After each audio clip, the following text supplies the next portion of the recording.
make a video about my biological father. Um, right now I'm studying for the GED, a lot of hours a day, at least a few hours a day, and hopefully I'll be able to pass it at the beginning of March, if not sooner. So I'll probably take the exam test probably like the first week of March, probably, maybe the second week, second week. But about my biological father. Now,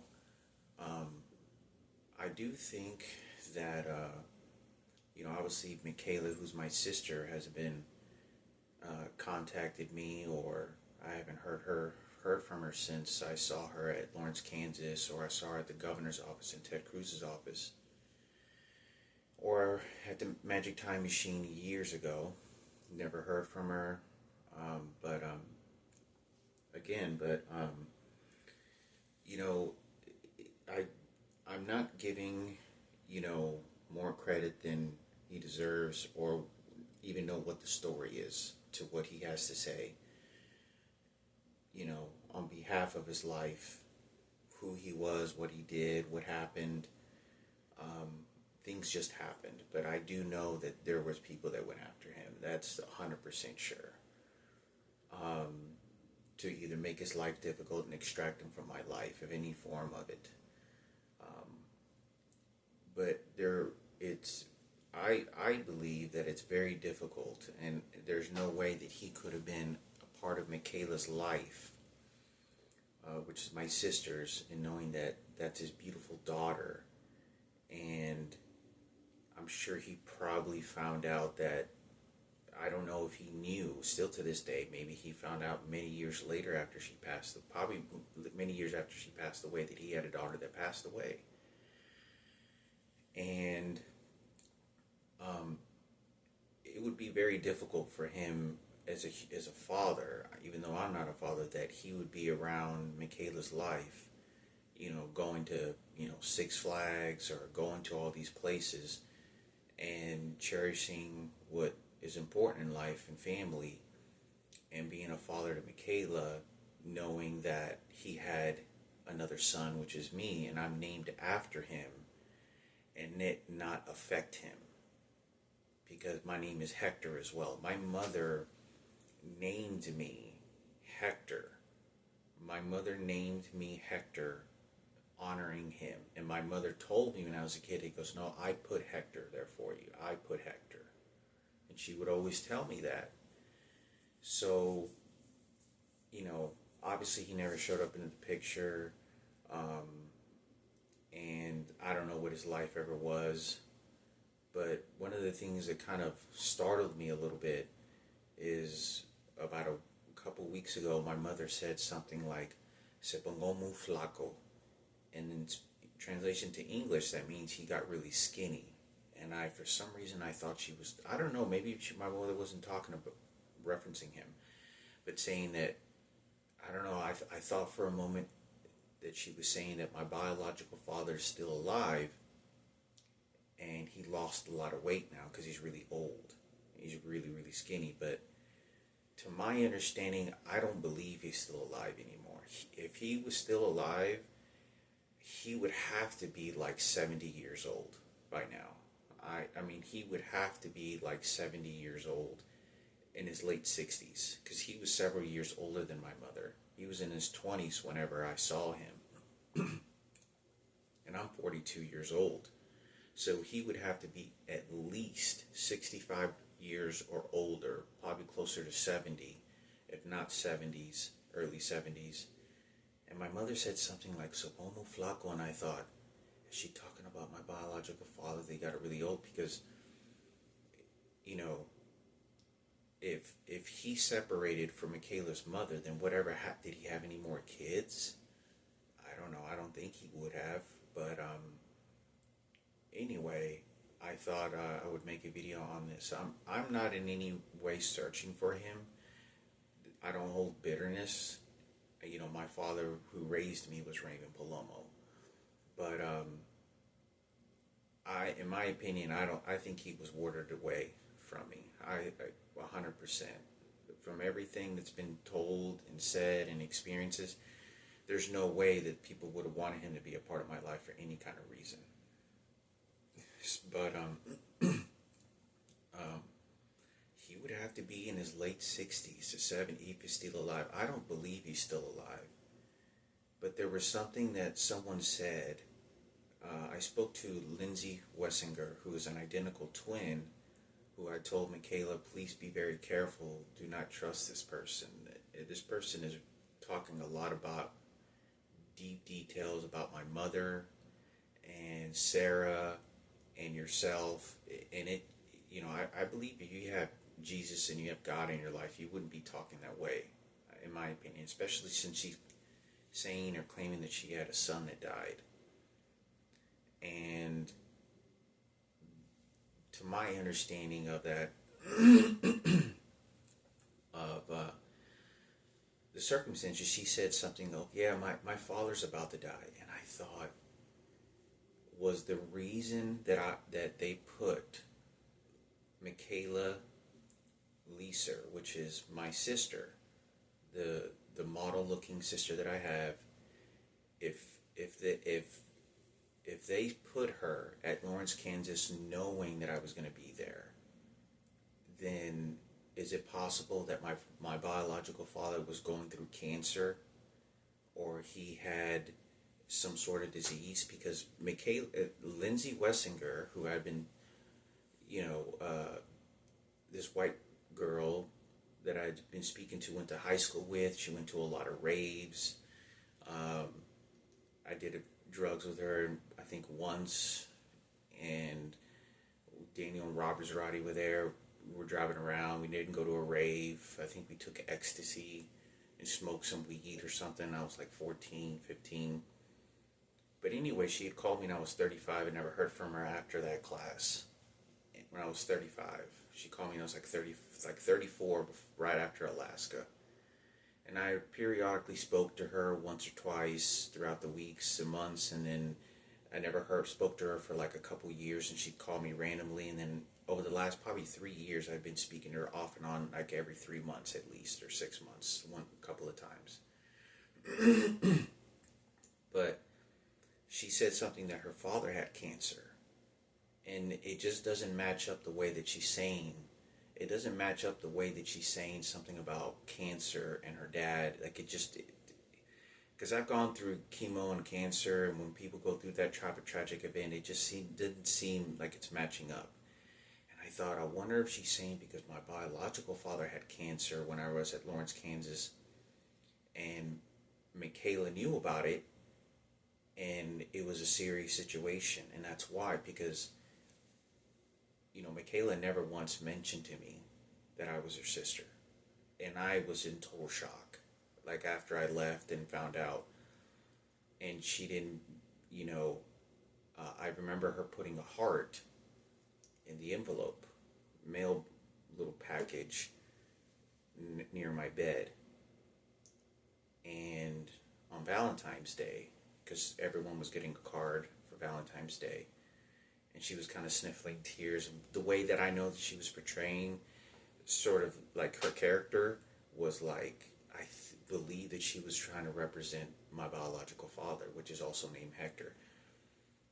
So she would have to be, there would be an attachment. The fact that her father, who raised her, who was part of her life, is named Hector, and my name is Hector as well, and I look like this guy, which is my biological father. But I remember the first time right after I got up, when I was taking the bus, getting to Lawrence, Kansas, before I even knew Michaela was working there, or she was working there. She was working there, and I had no idea, and I was arriving to Lawrence, Kansas, going to the homeless shelter, Lawrence Community Shelter, and when I get there, I'm on the bus, and when I get on the bus, I can tell the bus driver is like, he's sort of looking, and he's just kind of like the way that I interpreted it now, at the time I knew it was really suspicious, but he didn't say anything to me. I thought the bus driver knew that Michaela was at that Lawrence Community Shelter as my sister. And later down the road, I remember a couple of months ago, I thought, wait a minute, that's why he was acting like that. He must have been angry because he thought that maybe someone told me that my sister was there. And I didn't know. So there were other people that knew, and it was during the COVID. And I think it's possible. My suspicions, if he was still alive, I mean, I don't think he is, but maybe he was going through cancer. That's why they had her there, because there's no reason that they would have had her at the governor's office and Ted Cruz working at a desk. Then I see her a couple years later at Lawrence Community Shelter. Maybe because it was a serious situation and she was going through chemo and cancer. He was going through chemo and cancer and I don't know about it. And it was a serious situation to kind of put us together. If there's psychologists involved, to my understanding there is. So I thought it was important for me to say something about this. I don't know anything about the guy. Like I said, I just know he was estranged from me my entire life. But he would have been very boggled to find out that my mother, who he had me with, was triplets. He would have been boggled, in my opinion. I believe anybody would have. Like, you have a baby with one of the triplets, and you have children. So, I'm not looking, for this man, and like, oh, he's my new father, nothing like that. I have questions to want to know what his life is, where he came from, what country he was born in, what did he do for work, what was his life like, how was he treated, how much of it was he targeted in, what did he think of Michaela, how did he meet Michaela's mother, what did my mother tell him? There's not any bonding or relationship that I believe will ever going to be if he was still alive. I mean, obviously, he's already, the time is already gone. But just to know who this guy was, in person, and what he has to say if he was still alive. But to my understanding, I really truly don't believe he's alive. I mean, it's kind of boggling to me because my mother told me, she goes, "Se pongo muy flaco." And when she said that, I kind of just stalled for a moment, and I thought, he's still alive? And usually when somebody gets really skinny, it's because of cancer or a disease. And meaning he's really, really skinny. Meaning he's an old man now, very, very, very skinny. So I don't think he's still alive. One of the reasons I don't think he's alive anymore is because I remember I was about 33 years old. This is 10 years ago. 10 to 9 years ago, and I was living with this lady who could have been Michaela's mother. This lady could have been Michaela's mother. I don't even remember what her name was. She looked exactly like Michaela's mother, that way that I remember seeing her. And she was a white woman. And she told me, when I went to the grocery store with her, and this is what's so suspicious about it, she told me, and it was so crazy because I went into the car with her, and she goes, "Hector, come into the car with me, and we're gonna go to the grocery store. I need you to come with me." And I went to the grocery store with her. And the only time that Michaela's mother one of the few times that I remember Michaela's mother contacting my mother was when they set up like a meeting, and Michaela's mother and my mother met each other over at Albertsons, and you know how like two women kind of go against one guy kind of deal? It was kind of like that. He didn't say anything and walked by me because it looked like a very feud drama between my biological father and mother, and but they set it up. And Michaela's mother called my mother and says, "Okay, I'm going to take him to the grocery store, and we're going to walk by him and see what he does." Which is, what they do to us guys, right? When you have more than one girlfriend, or more than one baby's daddy. So she probably didn't know that he had a kid, because I remember Michaela's mother, she was on the front porch, and she saw me come out into the front porch, and she said, "Is that Hector's kid?" And my mother looked at me and goes, "Yeah, it's his kid." You know, and Michaela's mother's reaction was like, he didn't tell me. You know, so I knew immediately the way her reaction was that she found out. She didn't know that he had another kid. And I know that because I see the reaction, how she behaved. She was like, he didn't tell me. And she was like, okay, thank you. Like she was going to finna chew his ass out, you know. Anyway, but when I'm 33 years old, we go to the grocery store and she's sort of recreating this. Now, this is a real woman. And when I walked into this two-story house, this is when I was working for, like Metro PCS, some sort of print operations center. It wasn't a print shop, like it was in an office, and I was taking care of all their printers. And I remember when I was there, there was a girl, like a 16 or 17-year-old, I don't know, was she 19? Anywhere from 19 to 16 years old. And her name, she said, oh, that's my daughter, Michaela. So, you said Michaela? Oh, and I didn't say anything, because they know I would have said something. And she says, and the way that she said it, like, she said it in a way that, you know, when you have a young 30-year-old guy and a young 17-year-old girl, it's always unsettling for the mother or father because of sex. You know, a young girl taken advantage of, you know. And she said, yeah, that's my daughter right over, Michaela. She's moving out and getting her own apartment with her boyfriend. And she was young.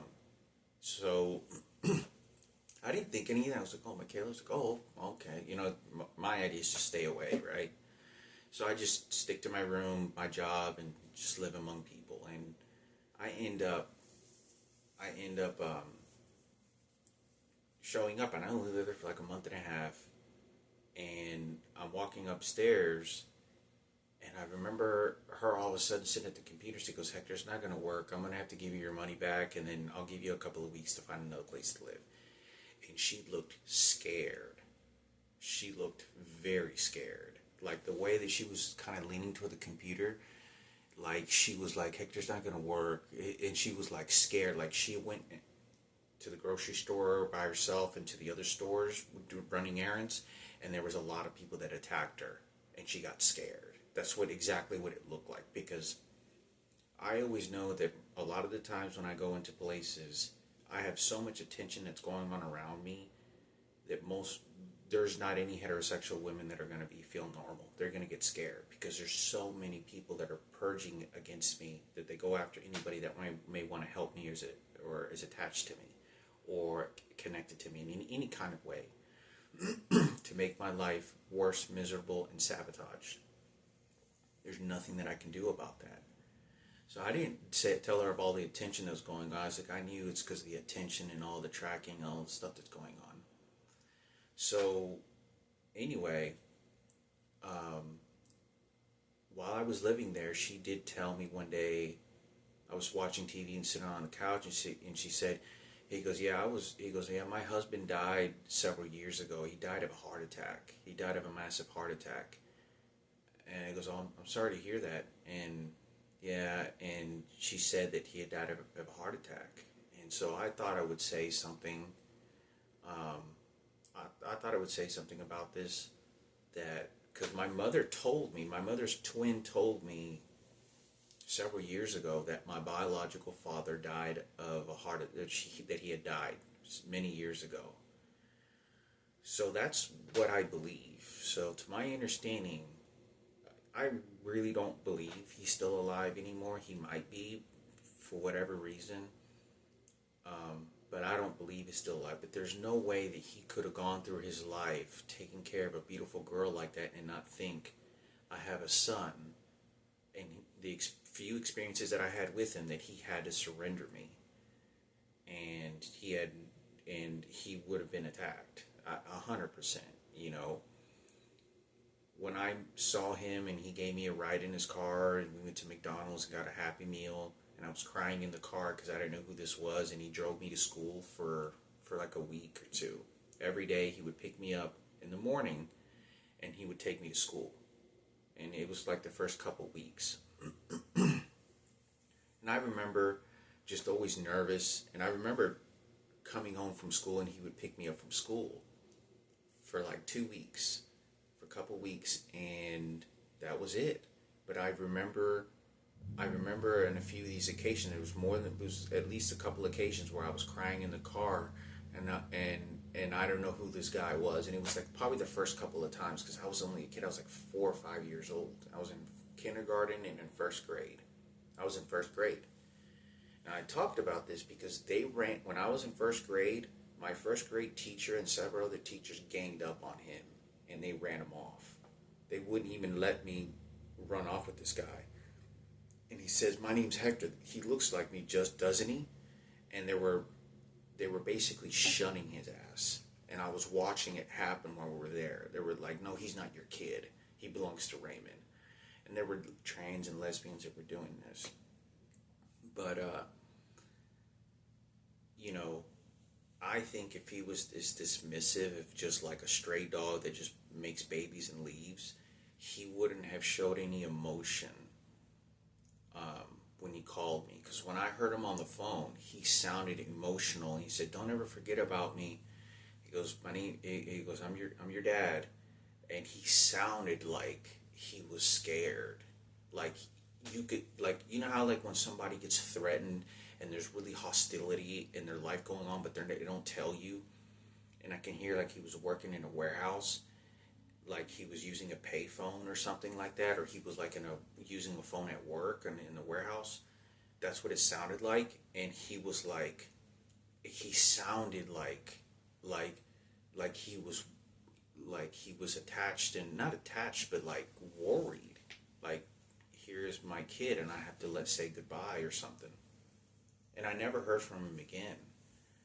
And, well, I mean, I did, but it was like a couple of months later. That's when the whole situation at Albertsons happened. But, I'm not, obviously, he has to be in a very financial secure situation in order to understand that he has Michaela, he has a daughter. I don't think he ever knew about his daughter being alive. I don't think he knew that he had another daughter, which is Michaela, your sister that passed away. I don't think he knew that, which was our neighbor, and she was abused, and, Ivan really took care of her. I'm sure, without a doubt, he would probably want to meet Ivan. I don't know his character, but I would imagine and think that he would probably want to thank him, and he would probably honor Ivan, because he really took care. Ivan is the hero in this whole picture. When it comes to my sister that passed away, he's the archangel. He's the hero. He really is. He's the one that was letting her walk and see the different parts of the world, and walking, up and down the sidewalks and carrying her while she was in a very, very debilitating state. And he really is the hero. He's the one that really gave her the life that anyone, because he really cared for her. I mean, there wasn't anyone that I knew that did all the chores and made good grades. He really is the hero. That's the guardian. Ivan is the guardian of that girl. And he probably would have been very proud and happy if Ivan, for doing what he did and being a good kid with his sister. But I thought I would say something, make a video about this. I've talked about some of this stuff already, but I'm not in search of my biological father. I don't believe he's still alive. I just don't think he's still alive. But I just know that, there's not a doubt in my mind, he was trained in order to despise me, and what my mother thought of him throughout my life is that he just didn't ever want to show up again. But my mother didn't know the story. And, but I thought I would say something about this, and,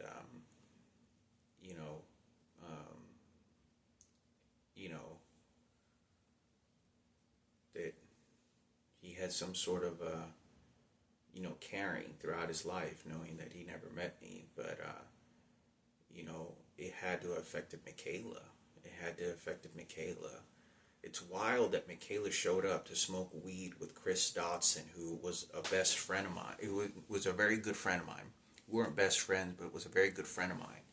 And he was there when, obviously when there was other fatalities, deaths that happened. He came to my apartment when I was living in Green Tree Apartments, and he's a professional glass blower where they could make a glass artwork class, which is an art craft. It really is an art craft. And he's the guy. He was real cool. We always considered him like a kingpin, and he was like a kingpin. He used to sell pounds and pounds of hydro. He was always having money in his cash, eating at fancy restaurants and stuff. But that he showed up that day, and I barely just missed Michaela by a few minutes, my own sister. And that's the only information that I knew. He was getting out of prison apparently, and Michaela was going to be a part of his life again. I don't know what the circumstances was, but obviously the time has gone by. I will never stop searching for Michaela. I hope to God that I find and get to speak to her before I ever reach a hospital, that I'm staying there because I'm terminally ill, and it's the end of my life. I hope that I get to contact her and speak to her before any of that ever happens. But it's not to say that I'm never going to. But I really do wish, that she's protected and that she has a very fulfilling life and beautiful life. Because whatever my life, what they're doing to me isn't ever going to stop. And what they did is unbelievable, of hate crimes that I'm lucky to be alive or even have any mental state intact from what they're doing. Because I'm completely still to this day at the mercy of their control, of their orders, with the electronic devices and the people they send. But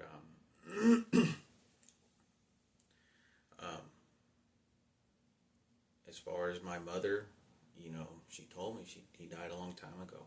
He's no longer alive. But there's some sketchy situations, like I said. She said, like, oh, se pongo muy flaco.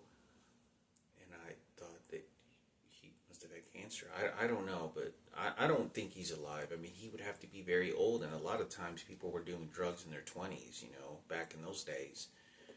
So, I don't know what the circumstances. I just thought I'd make a video on this, and